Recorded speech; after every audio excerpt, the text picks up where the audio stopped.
من هذا الشاب من خلال لعب الكرة الأولى قبل أن تنطلق المباراة، مباراة منتخبنا الوطني والمنتخب الروسي. إذا نتمنى أن نشاهد مباراة جميلة، وأيضا نقول لمشاهدينا وباللغة الروسية مساء الخير بالروسية دوبري فيتشر. إذا ننتظر انطلاق المباراة ونتمنى أن نشاهد مستوى جميل، مستوى مميز. تصل الكرة إلى زيدان إقبال لكي نشاهد لمسات هذا اللاعب مع بقية الزملاء. أيضا إبراهيم بايش نجم بطولة الخليج.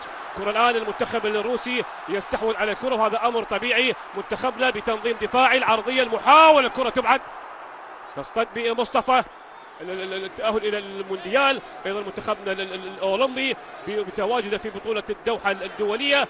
ناحية أيمن، كنترول من أيمن، بالقرب منه زيدان. علي الحمادي، الكرة يحاول أن يصل إليه لكن تصل إلى سيرجي بيساكوف للدفاع الروسي مرة أخرى. خطأ بالإبعاد. يلا يا إبراهيم، إبراهيم بايش، إبراهيم،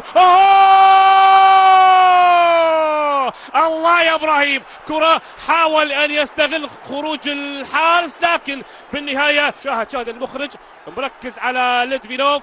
التمريرة كانت خاطئة من الحارس بيساغوف، لكن والله حلوة يا إبراهيم، حلوة، لعبها يعني كما هو مطلوب، لكن المدافع حاضر رسلان ليتفينوف. إذا الخطورة الأولى في هذا اللقاء حاضرة وشاهدناها من قبل اللاعبين. منتخبنا ناجح من حيث الجوانب التكتيكية، وخيزوس كاساس يوجه اللاعبين. برافو، حلوة الضغط من زيدان، تمريرة إلى علي الحمادي، التحرك ما بين قلب دفاع المنتخب الروسي. علي الحمادي، الله الله الله الله الله على هذا الأداء، على هذه الدقائق العشر الأولى المميزة لمنتخبنا. شاهد التمريرة، يا عيني على التمريرة. موسيقار بدأ يعزف أجمل الألحان ومرر كرة زيدان إلى علي الحمادي، لكن علي الحمادي هو لعبها أيضا، لعبها بشكل جميل، والكرة مرت بجوار القائم الأيسر.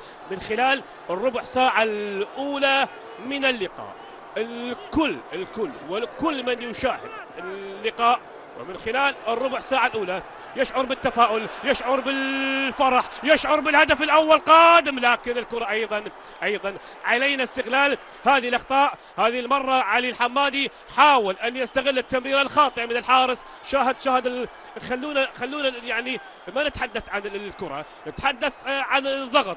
هذا الضغط اللي أدى إلى تكرار ارتكاب الأخطاء من قبل اللاعبين الروس، والعصبية بدأت واضحة على هذا اللاعب اللي سبق ومثل مايوركا. كرة المنتخب الروسي، المحاولة ابعد، وحسن التغطية، التسديدة حلوة التدخل من حسن في التوقيت المناسب، يعني من بعيد يذكرنا بأرشافينا، لاعب نادي أرسنال من حيث الانطلاقة وتكتيك اللاعب.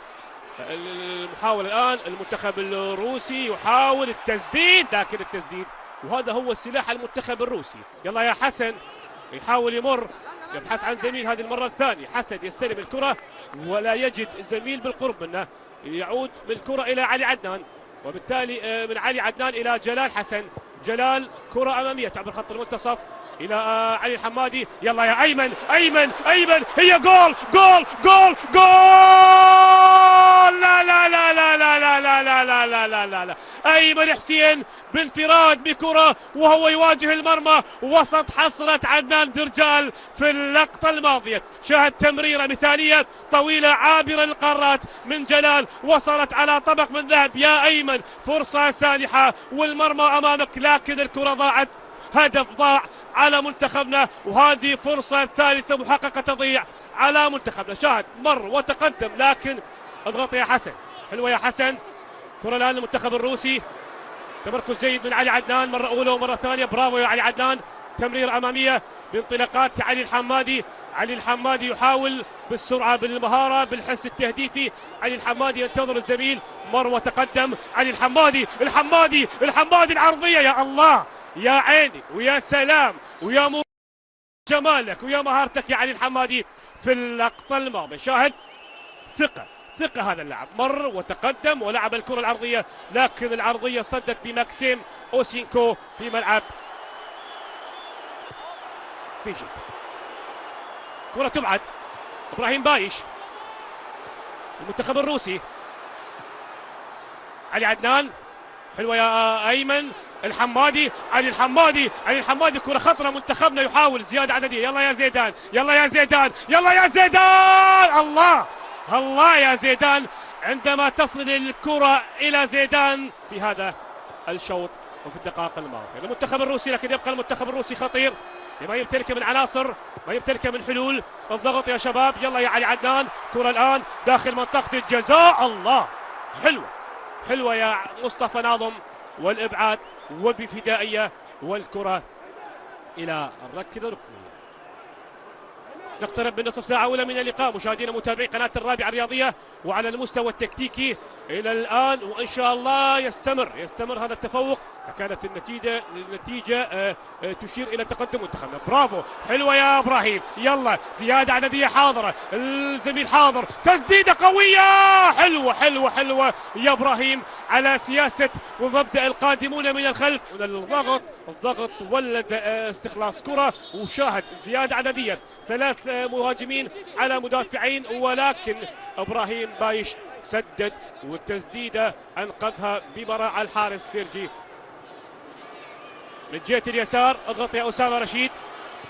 إبراهيم بايش جهة اليمين يحاول أن يضغط على اللاعب الروسي، كرة المنتخب الروسي، يحاول الكرة خطرة، اضغط يا علي الحمادي. الله الله الله الله على التسديدة والكرة والإبعاد من جلال حسن. على المستوى الدفاعي هنا أخطر كرات المنتخب الروسي، هي أخطر كرات المنتخب الروسي، لكن أصبحت سهلة على منتخبنا بتواجد جلال حسن اللي أبعد الكرة بكل براعة. الله على براعة جلال في اللقطة.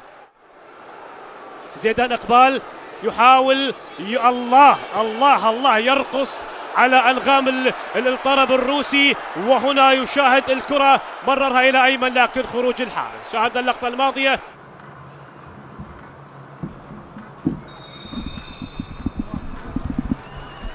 لمس الكرة لمرات قليلة، لكن كانت لمسات ممتعة ومثيرة وخطيرة. هنا التسديدة، برافو جلال، والكرة وهدف أول.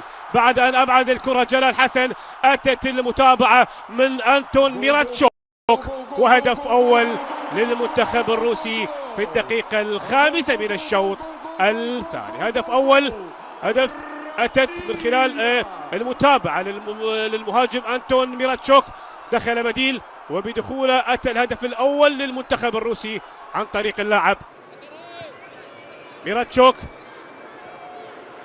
المنتخب الروسي تنويع باللعب، يحاول يمر، كرة خطرة، ضغط من أسامة رشيد، تسديدة تصل سهلة إلى جلال حسن.